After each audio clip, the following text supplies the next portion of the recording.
شہزادی زینب سلام اللہ علیہا کی شخصیت وہ ہے کہ جن کی تربیت ہر طرف سے عصمت نے کی ہے.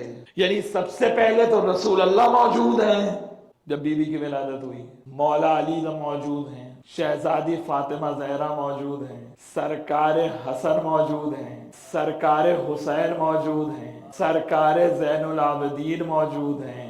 اب اگر آپ کچھ بیدار بیٹھے ہیں اور چہلم کے بعد آپ کچھ سننے کو تیار ہیں، یہ واحد شخصیت ہے آل محمد کی جس کی تربیت میں 6 معصومین شامل ہیں.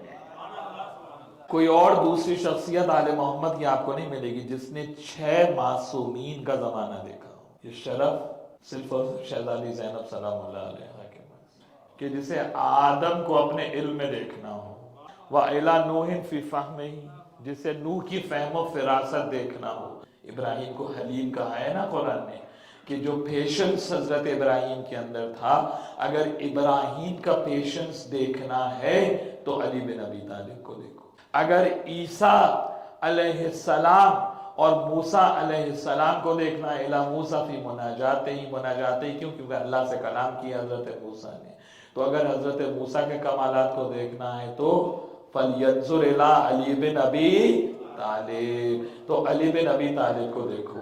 یعنی 1,24,000 پیغمبر کے جتنے کریکٹرسٹکس ہیں، جتنے ایٹریبیوٹس ہیں، جتنے کمالات ہیں، ان سارے کمالات کو سمجھو گے تب علی کی معرفت کے پہلے زینے پر قدم رکھو گے.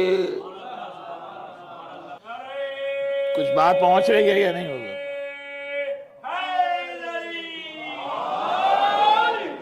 جو علی انبیاء ما سبق کے کمالات کا مرکز ہو، جس نبی میں آدم سے لے کے عیسیٰ تک ہر نبی کے کمالات جمع ہوں اور خود نفس محمد ہو، اس کے لیے جو زینت بن جائے اسے زینب بنت علی کہا جاتا.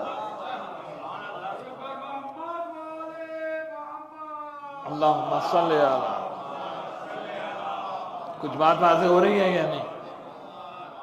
وہ علی بن ابی طالب کہ جو مرکز کمالات انبیاء ما سبق ہے، وہ جسے اپنی زینت کہے، وہ ذات ہے شہزادی زینب کی. اللہم صلی علی محمد